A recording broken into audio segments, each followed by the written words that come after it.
Добро вечер во најновото издание на емисијата Спорт Плюс. Секоја недела познати спортисти од регионот со кои разговараме на различни теми за нивните успеси, резултати, награди и секако идни планови. Во денешното издание ќе зборуваме повеќе за каратето како спорт. Веќе знаете дека овој спорт и официјално влезе во големото олимписко семејство, односно во 2020 година на Олимпијадата во Токио.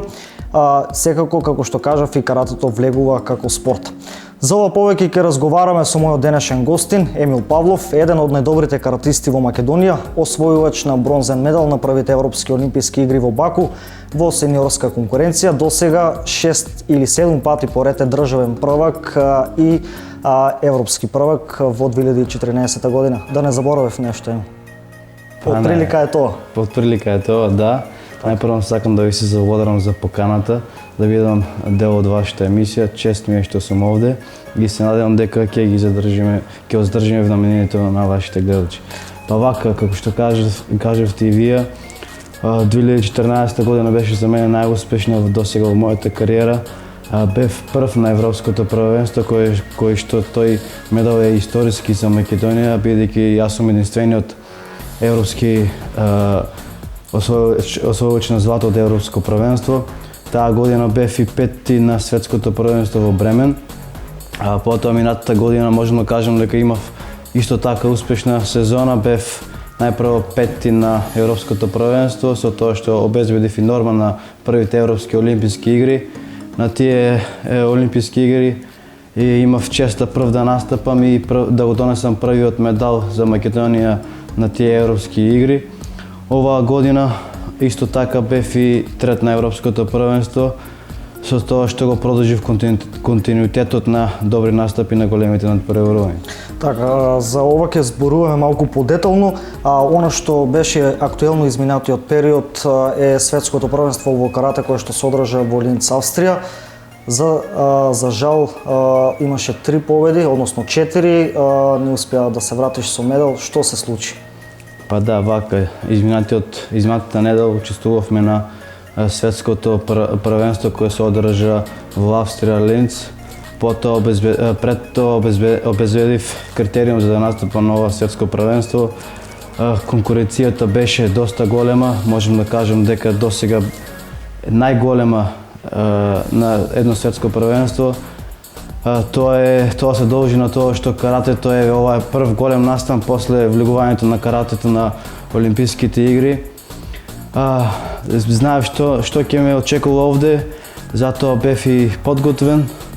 Работевме макотрпно заедно со моите тренери, моите клубски другари. Имав забележителен настап, иако очекував многу повеќе, имав 3 победи и 1 пораз. Можам да кажам дека во првиот меч имав една мала незгода каде што противникот со неконтролиран удар и со некарате удар ми нанесе удар кој што потоа и ми се одрази на понатамошните борби, затоа со тој удар Тоа влијаеше на моите понатамошни борби, значи се борев со благ потрес на мозокот, бидејќи добив јак удар и можам да кажам дека ова е голема штета за мене, многу ми е криво. Иако успеав да го победам првиот меч со 6:2, потоа второто коло го победив над прводочот од Хонг Конг со 3:0. Во третата борба победив над прводочот од Португалија со 2:0 и ете во на четвртфинале каде што ми требаше максимална концентрација, се одрази тој удар, влијаеше многу на таа борба и ми падна концентрацијата и загубив минимално од 1:0 од прводочот од Азербејџан, кој исто така загубив и од него во Баку. Сега тој е мој голем должник. Се надевам дека на следното европско првенство ќе успеам да се реванширам. светското првенство, односно медалот од светското првенство ти недостасува. Па да, пред 2 години за вакно ми избегна медалот каде што завршив као пети. Еве и оваа година бев многу блиску, но што е тоа, ќе продолжам да понатаму со макотрпна работа, па ете се надевам дека за 2 години на наредното светско првенство ќе успеам да се закитам и со медал од овие светски првенства. Така, ги гледаше ли твоите клубски колеги од репрезентацијата? А ми се чини дека само Симона исто така имаше успешен настап. Што се случи со останатите? Па да, јас и Симона Заборска стигнавме до четвртфиналето.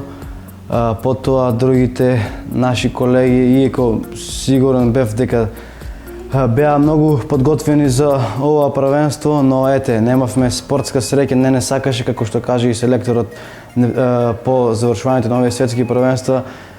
Наташа Стефановска можем да кажем дека беше близко до остварување на голем резултат, но ете, можем да кажем дека и малку судиите нанесоа голема штета, бидејќи водеше 3:0, потоа откако главниот судија покажа стоп, каде што ја запира борбата, нејзината противничка им зададе удар, каде што другостранатите судии не сигнализира и можем да кажем дека тука им се нанесе една неправда и мислам дека и таа ќе стигнеше до голем резултат, но ете, како што каже и селекторот, немавме среќа, не сакаше на ова првенство, но ете, ние не се откажуваме и продолжуваме по наредните надпревари да се вратиме со голем. Така, ова светско првенство ми се чини дека имаше голем број надпреварувачи, најмногу до сега.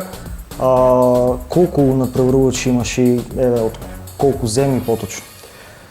Па да, на ова светско првенство мислам дека имаше надпреварувачи преку 1300 од целиот свет, околу 117 репрезентации, значи конкуренцијата беше огромна, мотивот беше многу поголем, бидејќи, како што кажав, каратето е веќе олимписки спорт, сите репрезентативци сакат да се докажат, да се наметнат во својата држава како надежни олимпијци и ова е добро за каратето, тоа е добро што има една голема конкуренција, максимално се почнува да се вложува во овој спорт, па се надевам дека и нашата држава максимално ќе се вложи во овој наш спорт. Така, 2016 година ти започна успешно. Во февруари беше на Балканско првенство во Турција. Таму се закити со злато. Да се потсетиме малку на тој настап. Па да, оваа година ми започна доста успешно. Најпрво во месец февруари последни пат едно по друго станав државен првак во сениорска конкуренција. Потоа следуваше Балканското првенство во Турција, каде што по трети пат станав балкански првак. Потоа исто така учествував и на светската карате премиер лига во Салцбург. Исто така таму го освоив и второто место. Потоа следеше Европското првенство во Монпеле, Франција, каде што кажав ме радува тоа што го продолжив континуитетот на добри настапи на овие надпреварувања и од таму се вратив со бронзен медал. И ете, овде имав на ова светско првенство 3 победи, бев блиску до пласман и медал, но се надевам дека тоа ќе го остварам на наредното светско првенство и можем да кажем дека сум задоволен од резултатите оваа година и се надевам дека ќе продолжим и исто така и во наредната година. Така. Како што кажав и во најавата, каратето официјално влезе во олимпиското семејство, одлучено е во 2020 година во Токио ќе се одржи, така некако беше во Токио, дека ќе се одржи поточно каратето ќе е влезено во олимпиското семејство. Што значи за вас спортистите? Па вака ова за нас спортистите значи едно остварување на сонот, бидејќи секој спортист сака да учествува на олимписки игри, тоа е сон за секој спортист. Еве сега и за нас каратистите имаме една голема шанса да можеме да се докажеме и да учествуваме на овие олимписки игри. Се надевам дека во овој период до Олимпијадата во Рио главните институции ќе се вложат максимално во овој спорт. Се надевам дека со една правилна програма со едни добри услови каде што ќе можеме да имаме соодветни услови со останатите репрезентации. Јас сум убеден и сум уверен дека Македонија ќе има учесник на овие Олимписки игри со обезбедена норма после подолго време и треба максимално да се ангажира главните институции. Јас сум убеден дека ќе имаме учесник на овие Олимписки игри, не само учесник, туку и ќе се бориме за медал. Така. А кои се критериумите за да се влезе на Олимпијада? Па вака, после светското првенство беа предложени категориите за кои ќе се учествува на овие Олимписки игри. Моментално имаме 5 категории во машка конкуренција и 5 во женска, но на Олимписките игри во Токио ќе има 3 категории, каде што ќе бидат минус 67, минус 75 и плюс 75. Овие се предложени, но не се знае да сигурно дали тие токму ќе бидат. Јас ќе бидам во она најмалата до 67 килограми. Така. Се уште не се знае детално кои надпревари ќе бидат критериумски за учество. Дали ова наназад ќе се земе во предвид твоите прави места на... Не, мислам дека се одново. Значи, после 2018 година ќе се утврдат кои турнири ќе бидат критериумски. Се уште не се знае за сигурно, но мислам дека европски првак, светски првак и мислам дека тие ќе бидат сигурни учесници на Олимписките игри.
нешто накратко за тебе, јавноста веќе добро го познава Емил Павлов, но еве од кога се занимаваш со карате, како започна, од која годишна возраст?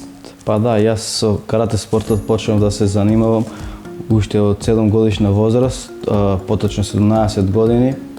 Кога бев второ оделение, многу од моите сокласници беа запишани на карате, ете ја добив инспирација од нив. Најпрво отидов да погледам како изгледа еден карате тренинг.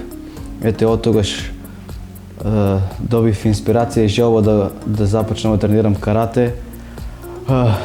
Потоа, откако почнаа они надпревари, најпрво на првиот надпревар, каде што се надпреварував со многу поголема генерација од мојата, успеав да го освојам второто место, со тоа добив една голема желба и инспирација да се вложам многу повише во каратето и за жал денес од сите мои сокласници само јас останав да тренирам карате.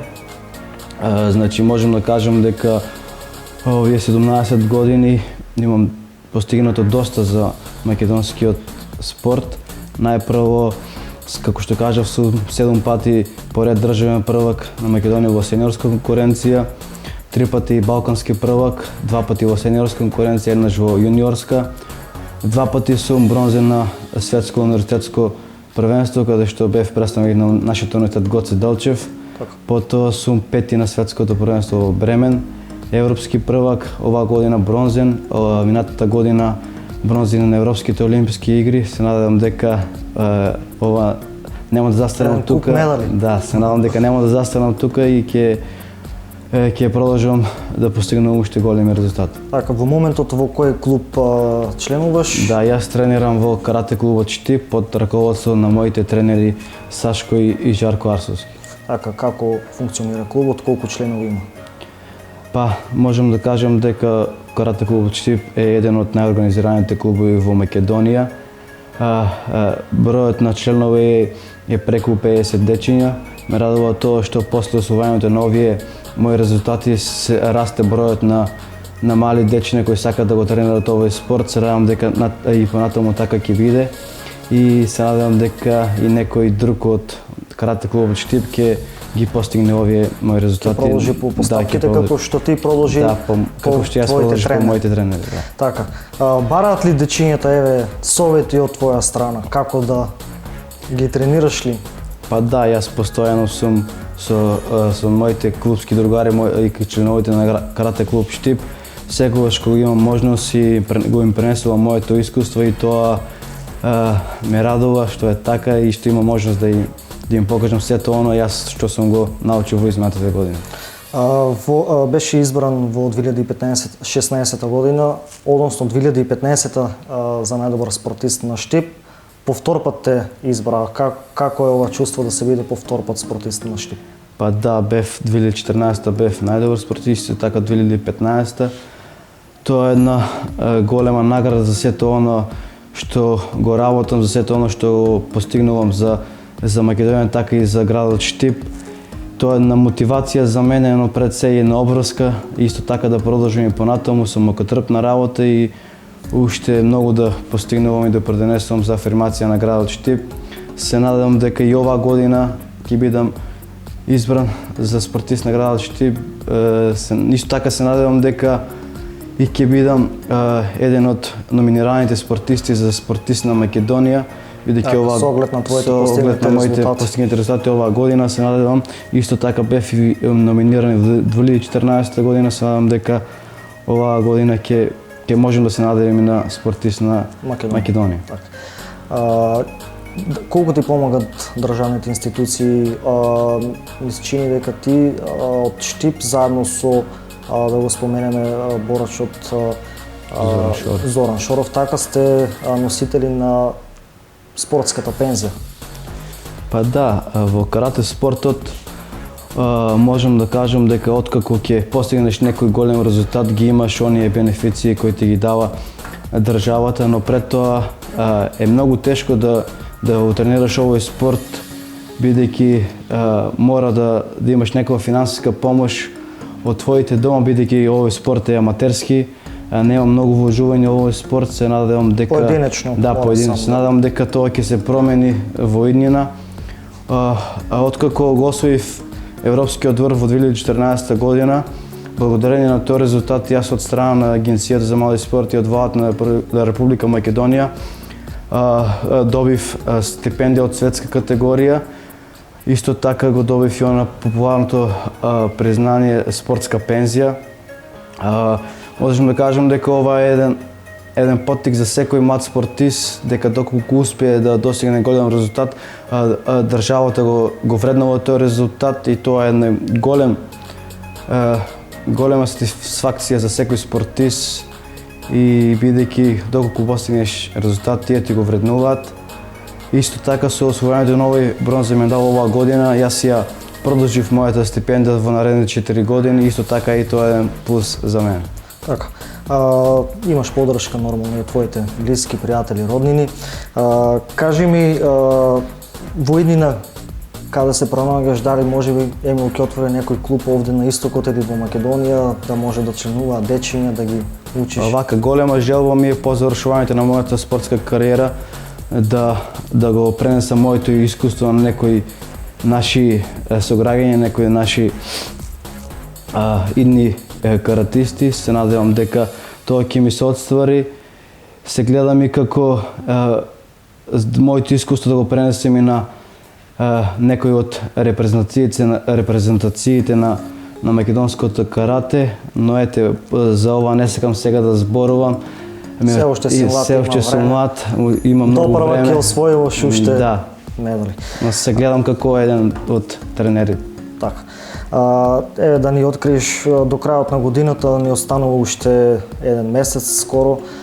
Дали имаш некои настапи за ова 2016 година или се ќе се случи при крајот на овој месец, поточно од 18 до 20 ноември, добив покана да настапам за една италијански клуб кој тие во својата држава имаат надпреварување во екипна конкуренција. Ќе учествувам на тој надпревар и добив покана, можам да кажам, од светскиот и европски првак кој сега е во поизминатите години да настапувам за неговиот клуб. Тој беше и мој конкурент пред неколку години, бидејќи тој е светски европски првак во мојата категорија и со големо задоволство и со голема чест прифатив да настапам за неговиот тим. Се надевам дека ќе допренесам многу за успех на тоа надпреварување. Така, наредната година дали може ќе ни откриеш нешто? Па да, наредната година почнуваме со нов циклус, тоа е Европското првенство во мај. Најпрво во месец февруари имаме државно првенство каде што се одржува секоја година. Потоа исто така Балканско првенство, надпревар во Холандија, Светска карате премиер лига. Тоа државното првенство, Балканското првенство и таа карате премиер лига ќе бидат критериумски за влез во репрезентацијата. Се надевам дека ќе имам успешни резултати и се надевам дека ќе успеам повторно на Европското првенство да достигнам голем резултат, односно да бидам повторно европски првак. До тогаш нема одмор, напорно се тренира секој ден? Да, нема одмор, напорно тренираме и се надевам дека ќе постигнувам уште голем резултат. Високи резултати. Емил, еве само за крај еден совет до сите оние најмали наши гледачи што допрва би сакале да започнат со некој спорт, поточно каратето. Морам да кажам дека пред се за да бидеш голем спортист мора да има голема дисциплина, потоа голема упорност, желба за победа, макотрпна работа и мислам дека доколку некој спортист ги има овие критериуми, дека ќе достигне до големи резултати. Така, Емил, ти благодарам за денешното твое гостување, па се надевам дека ќе се видиме повторно за некој твој сад. Ви благодарам и на вас за поканата, ми беше чест да бидам дел од вашата емисија. Благодарам уште еднаш. Почитувани гледачи, ова беше мојот денешен гостин, Емил Павлов, како што кажа и тој самиот, навистина треба да се залагате многу за да постигнете добри резултати. Емил Павлов, да повторим уште еднаш, освојувач на бронзен медал на првите европски олимписки игри во Баку, до сега 6 пати државен првак, европски првак во 2014 година, и ни кажа зошто токму каратето треба да го одберете како спорт. Ова беше се од прилика во денешното издание на емисијата Спорт Плюс. Јас ви благодарам што бевте и денес заедно со нас. Репрезентното издание е веќе утре од 15 часот. Се гледаме повторно наредната недела. Пријатно.